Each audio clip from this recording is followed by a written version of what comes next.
KF-21 시제기 출고식 열려 지난 4월 9일 경남 사천 한국항공우주산업 생산공장에서는 국산 초음속 전투기인 KF-21의 시제기 출고식이 개최됐다.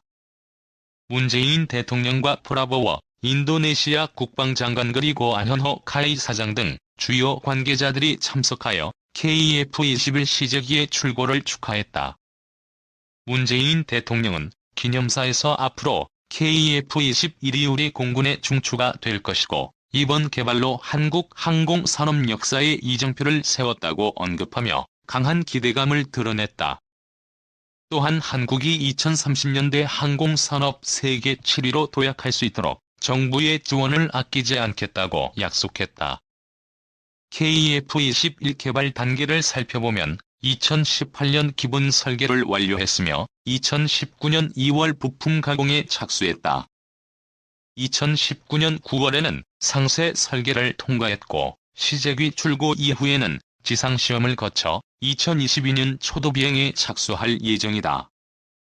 이후 2026년 6월까지 지상가 비행시험을 거쳐 KF-21 개발이 완료될 예정인데 KF-21 개발이 최종 완료될 경우 한국은 세계에서 8번째로 국산 초음속 독자 개발 국가가 된다. 이날 시제기 출고식에서 KF-21은 KF-X 사업에서 실험을 의미하는 X를 떼고 대국민 명칭 공모를 통해 얻게 된 KF-21 보라매라는 정식 명칭을 부여받았다. 보라매는 아직 어려 털갈이를 하지 않아 보라색을 띤 매를 의미하는 말로 길들이기 쉽고 활동력이 왕성하여 매사냥에 적합하다는 평가를 받는다. KF-21은 비록 항공 역사가 짧은 한국에서 탄생되었지만 보라매라는 이름처럼 굳건히 한국의 하늘을 지켜줄 것이라고 기대된다. CNN KF-21의 수출 가능성도 있다고 보도. 지난 4월 9일 CNN은 더 디플로맷의 2020년 기사를 인용하여 KF-21이 한국 공군에 채용되는 것을 넘어 해외로 수출될 가능성도 있다고 언급했다. CNN은 KF-21이 한국 공군의 제3세대 전투기인 F-4와 F-5를 대체하기 위해서 개발되었지만 충분한 성능이 확보될 경우 제4세대 전투기인 KF-16과 F-15K도 대체할 수 있을 것으로 전망했다.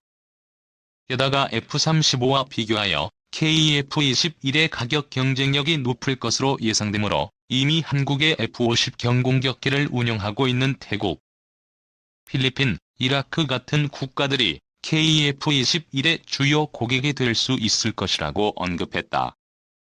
이러한 언급은 4.5세대로 평가받는 KF-21이 5세대 스텔스 전투기인 F-35보다 스텔스 성능은 좋지 않지만 상대적으로 항속거리나 최고속도 같은 기계적 성능이 우수하며 F-35와 같은 고가의 전투기를 구매하기 어려운 국가들이 가격에 민감할 수밖에 없기 때문으로 분석된다.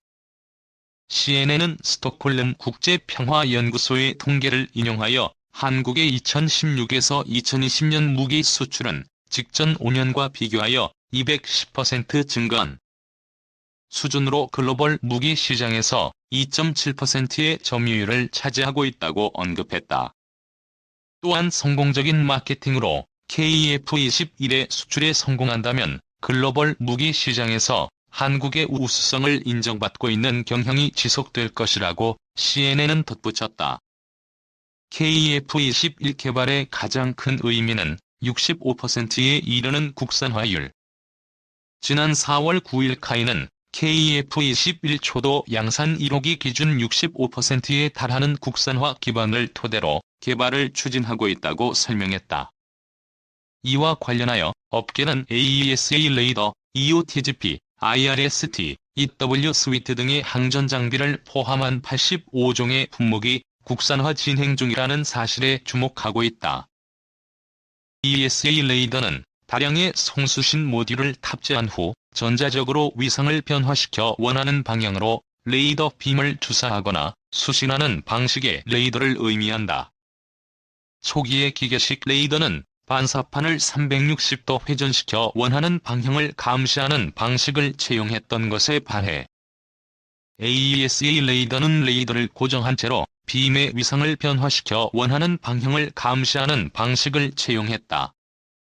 기계식 레이더는 반사판을 물리적으로 회전시켜야 하는 반면 AESA 레이더는 빔의 위상 변화만으로 추적이 가능하므로 레이더의 부피가 작고 무게가 적게 나간다는 장점이 있다.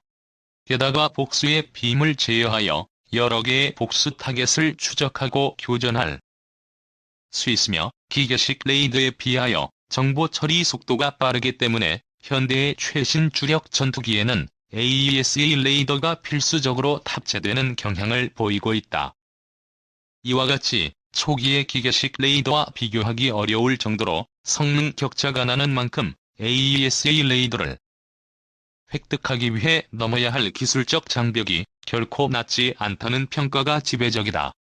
그러나 기술적 장벽이 높음에도 불구하고 지난 8월 7일 국방과학연구소가 개발한 국산 AESA 레이더가 시제업체인 한화시스템에서 제작되어 출고되었다. 방산업계에서는 2015년 미국이 AESA 레이더 관련 기술 협력을 거절했을 때 한국 독자의 기술력으로 AESA 레이더를 개발하는 것은 어려울 것으로 전망하는 시각이 많았다.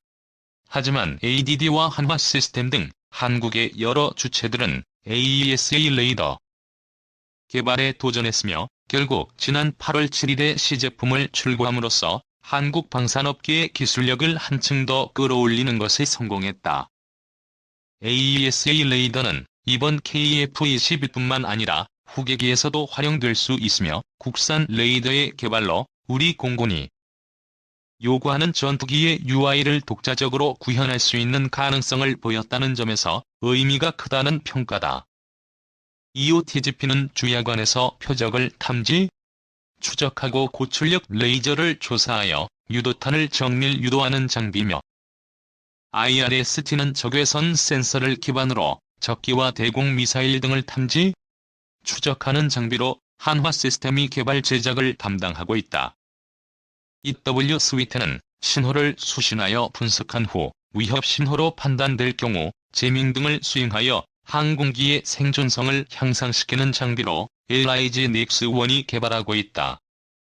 KF-21은 한국 공군이 보유한 F4, F5 등 노후 기체 교체를 주목적으로 개발되고 있지만 최초의 국산 초음속 전투기이며 AESA 레이더 등 국산 항전 장비의 개발이 동시에 이루어지고 있어 개발이 순조롭게 진행될 경우 한국 항공 기술력이 크게 향상될 것으로 전망된다.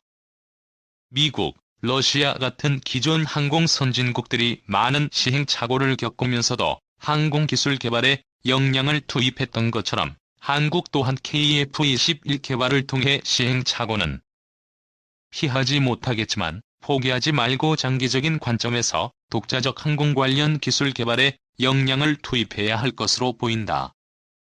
2. 우리나라 주력 전투기는 한반도 하늘 이상 없음 오버. 설계부터 생산까지 우리 손으로 만든 전투기가 드디어 모습을 드러냈다. 바로 보라매로 불리는 KF-21로 최근 그 시제기가 공개된 것. 정부가 우리나라 전투기를 만들기로 공식 선언한 지 20년 만에 나온 결과물이다. KF-21은 최대 속도로 서울에서 부산까지 10여 분 만에 갈 수 있는 초음속 전투기다. 전투기는 성능에 따라 1에서 6급으로 나뉘는데 KF-21은 전 세계에서 가장 많이 쓰이는 4세대 정도의 뛰어난 레이더와 컴퓨터 성능을 보유했지만 동체 및 날개 일부분에만 스텔스 기능이 적용돼 4.5세대 전투기로 평가된다. 5세대는 스텔스 기능을 특징으로 한다. 자 전문가들은 KF-21은 우리나라 공군이 한 단계 발전하게끔 하는 동시에 한반도를 수호할 대표 전투기가 될 것이라고 평가한다. 10년 안에 KF-21이 실전 배치될 것으로 예상되는 가운데 KF-21은 어떤 역할을 하게 될까? 현재 우리나라의 주력 전투기를 살펴보며 KF-21의 미래 위치를 가늠해보자. 노후한 전투기. 먼저 KF-21은 공군의 노후한 미국산 전투기인 F4, F5를 대체할 예정이다. 적군이 보유한 전투기는 약 400대 1인데 그중 130여 대가 F4와 F5다. 1970년대에 우리나라에 들어온 이들 전투기는 항공 전자 장비가 아날로그 방식인 3세대 전투기로 분류된다. 2세대와 달리 상대 전투기를 추적하고 미사일을 특정 위치로 가게 할 수 있는 다목적 레이더를 탑재했고 중단거리 유도미사일을 달 수 있어 공중 전투에 큰 변화를 갖고 왔다. 전투기 수명을 최대 40년으로 봤을 때 F4, F5는 사실상 퇴역 대상이다.